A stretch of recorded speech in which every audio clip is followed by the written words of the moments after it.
Hey up everybody, welcome back to Yorkshire Fab Shop. I kind of alluded to this in the last one, but recently I've bought myself a new drill. I quite like drills and I've got too many, so I figured that another one is not going to harm anything. I've been out and managed to find myself quite a nice Meddings MB4/3. It's the one with the back gear arrangement, so it's got high and low speeds. It's a 3-phase one, which is not a problem because I've got the converter, and the motor does in fact work, which is also nice. It's got a couple of things that need looking at, one of which is the table, and we talked about that in the last video because we had to manufacture a tool to repair somebody's, I don't even know what to call it. Such a shame as well because the rest of the table for the age of the drill is pretty good. There's obviously a couple of little holes. I don't even know how you get them in there, to be honest. That one I can understand because that's probably on the centre line. But that one, because this table is fixed, it doesn't rotate separately to the main column. I don't know how you get a drill hole there unless you're using a different machine. Or that one even. But it's evident that somebody in the past has wanted a larger than average hole. I don't think these have holes in from the factory. So somebody's put a hole in for some reason, maybe to drop something through. But the way they've gone about it is to get another drill and like chain drill it. And then obviously either break it out or however they've done it, whether they've cut it, ground it, I don't know, smashed it out with a hammer probably. So maybe that's one that they started and just missed. But anyway, that's unsightly. The hole shouldn't be there. Now I've kind of got two choices with what I can do with this. Obviously we've made the little fly cutter now. So I am going to make this back around, try and improve it cosmetically. But I haven't decided whether I'm just going to open the hole up and leave it, or whether I'm going to drop a top hat or something to fill the hole in. I think that's a better idea because then you've got a flat table to work with and then you can remove that little piece if you do want to drill through the table. So that would be nice. But that will be more difficult because I haven't got a boring head. But I do like that idea. I think I'll do that. I've got some little lumps of cast iron so I can make it out of the same sort of material as well. It doesn't have to be steel or alloy, it'll be cast. So it'll look fairly similar, it'll match well with the original material as well. So what we are going to do now is put this on the mill, and it'll be the first time that I've actually used a milling hanger. So we'll put this on the table, we'll try and get it somewhat level. I'll have to clock the mill head in. There's quite a bit of work to getting the mill working because I've not used it yet. So that'll be fun. We'll get that all clocked in, we'll get the head levelled, we'll get this sort of set as close to the bed level as possible, and then we'll be able to slowly tickle that out. So that's the table all set up now. I've got it in the bed, there's 3 clamps on it and some packing underneath. It's pretty close level with the table of the mill. But the beauty of this machine is because the head's so flexible, it's basically like a knuckle. You don't have to worry about setting this dead level with the table because we can adjust the head, fine tune the head to get it sort of pretty close really. So I've been rotating the DTI around the table to try and level everything, and I've got it within about 0.04 of a mil, so about 2 thou, which is good enough I think. We don't need to get it any closer than that to do a nice job, I don't think. So what I've got to do now is I've got the fly cutter in the machine, I've got my tool steel. I need to get this something like central to the table, so all I'm going to do is drop this close and then measure off 4 locations with a vernier, because again it doesn't need to be absolutely dead perfect, it just needs to be close. So measure off, set the X and Y of the table of the mill, and then we can slowly start to tickle little bits out of here. So just to see the levelness of the table against the head, that's 71-ish. You'll not be able to see around there, but that's 73. That's 73. And then this is 75. So yeah, within 4/100ths of a mil, which I'm pretty happy with really.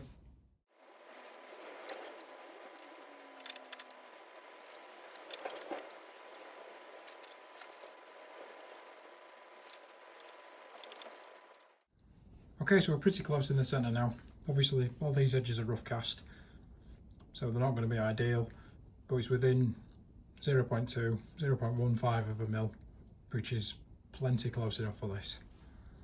That hole isn't centre, so we're going to cut around the back of here first. So we'll go nice and slow. I'm not sure how deep this cut's going to be. Plenty of cutting fluid, keep it lubricated, and we'll go nice and steady. So we'll aim for slow speeds and feeds on this, and try and preserve the life of the tool really.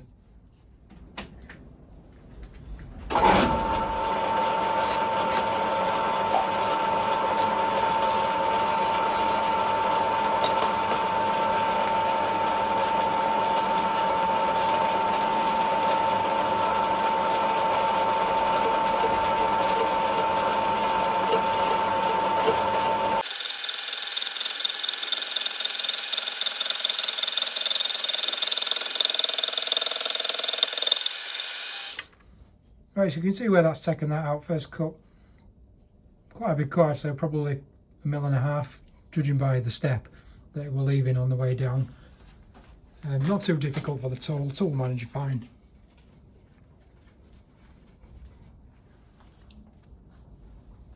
No damage to that, so that's good to see. So what we can do now is draw this out a little bit. So we'll get the DTI, we'll draw it out by, I don't know, 1 millimetre maybe to start with, just see how that cuts, and then take another skim, repeat until we're clean.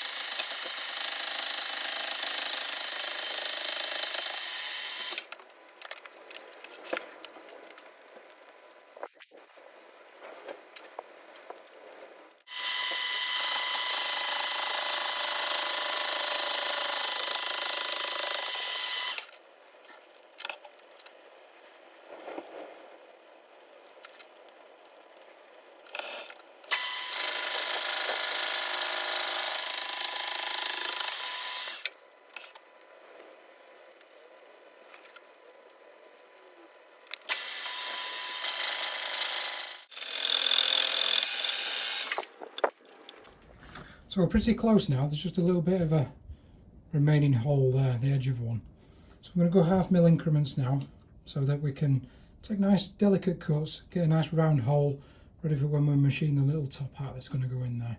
Didn't realise we'd have to take quite as much as this out, but we've taken a good 10, 12, 14 mil out of the diameter of the hole. But that's not a big deal because we'll machine the top hat and that'll drop straight in and hide most of that, hopefully.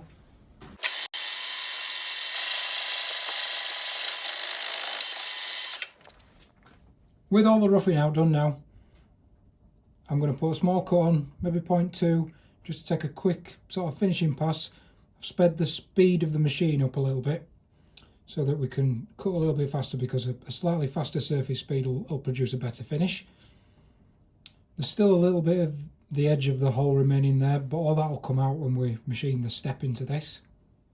I'm conscious that I don't want to make this hole any bigger than it is, because it's already quite a bit bigger than I was expecting it to be. Evidently it wasn't very central, and now that we've made it central, we've had to make it quite a bit bigger.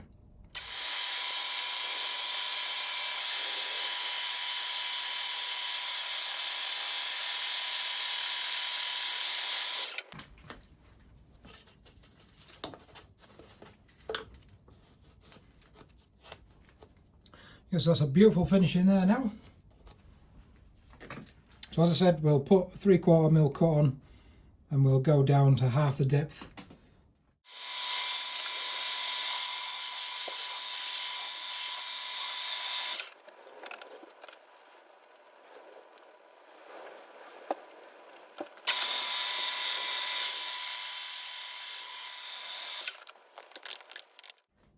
That's all I'm going to do with that now. So we've got a nice step that we can drop a top hat type insert onto. Like I say, make that out of cast iron if we've got a piece big enough, but because this hole's bigger than I expected, I might have to do it out of something else because I've only got small pieces of cast iron and I might not have something big enough for that, but we'll see. I'll have a look through my stockpile, see what I've got. But generally, I think we're all pretty happy with that. The finish is good. The hole's pretty round. It's done a nice job, really. Fortunately, we couldn't get that out, but we'll have to live with that. One small pot mark in there is not going to really detract from the state of the rest of the table, thankfully, because overall I'm pretty happy with that. So we'll move over to the blade, we'll turn a piece of stock up and drop it in, and that'll be all we need to do. Okay, so I found a couple of bits. This one being the first one. Now I've no idea what it is. It's rusty, so it's probably a steel of some description, but I suspect it's something special. I've got this, which is slightly too big, but I know that that's going to be an EN8 or something, medium carbon steel.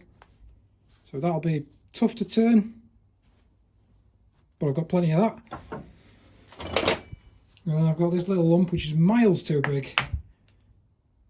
But what else I'm going to use it for, I don't know, because it seems a shame to chop up a big lump, but it also seems a shame to waste something of that diameter. So I'm leaning towards the piece of EN8, but I might throw that in and see how it machines, because I'm not sure what it is. If it's relatively easy to machine, then I'll probably use that.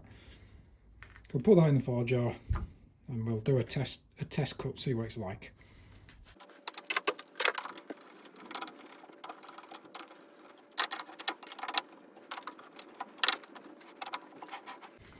Right, so the reason I've got it in the forge jar, plain and simple, the forge jars hold things more rigidly. And I'm going to have to part this off. And what I don't want is tool getting dragged in, this moving in the 3 jar, because there's quite a lot of cutting pressure on a parting off tool. And obviously we're not quite up to the jaws where the most support is. And this machine isn't the most rigid, even though it's quite a substantial machine, it's not the most rigid I've ever used, which is a shame. But it's kind of the way it goes sometimes. So we'll face the end off and turn this down to a rough diameter, measure it, check it against the hole, and then we'll slowly skim it off and get it close. I'm not going to spend too much time clocking this in because it doesn't need to be bob on.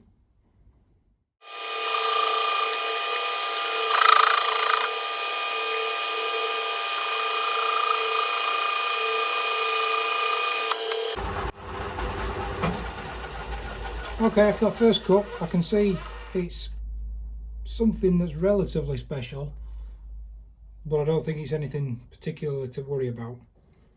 So we'll keep going with that and face that off, do a nice job of that, and then we'll work on the step and the diameters, and then we can part off.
Well, I absolutely hate doing that. We got most of the way through. I've run out of length, and I'm worried because of the lack of rigidity in this machine that if I extend that anymore, it's probably going to break off. So I'll be able to finish that with a hacksaw or something, and then we'll be able to turn it around, finish the edge to size, because I've left it a little bit big because I knew it was going to be a pain.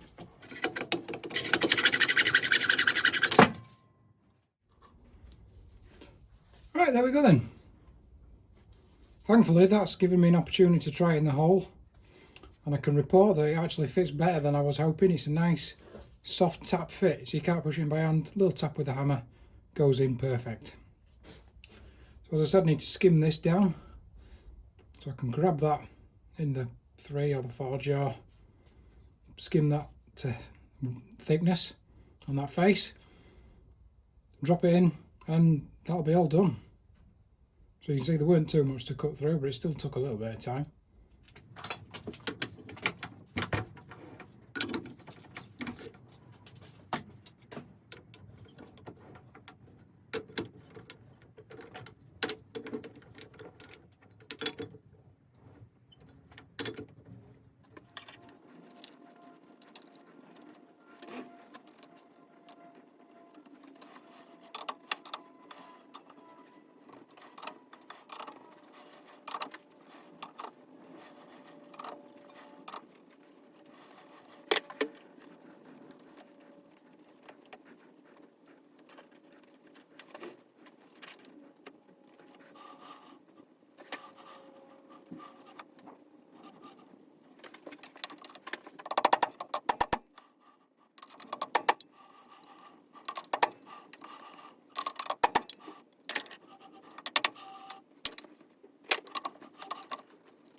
Finished products then, and I think you'll agree that it's come up pretty good. I'm fairly happy with that. Obviously there's still a little bit of damage present, but without making this hole virtually the whole size of that centre section, we were never going to get that out. But it's a vast improvement over what was left before. This little disc is quite a nice fit now. It's probably half a thou clear, so it does spin, but it doesn't just fall out, which is nice. I've also given the whole plate a bit of a rub because this was about a thou high. I'd cut it a little big by mistake, so I'll give it a rub over, and it's flattened out nice now, so it's level with the existing plate surface. Obviously I've given it a bit of a clean as well, and it looks a lot better now. Didn't realise it was painted in here, so that's a nice little touch as well. So yeah, overall very happy with that. Done a nice job of it, and it looks a little bit less unsightly. I know it's obvious that it's got something in there filling that hole, but it's better than what was there before.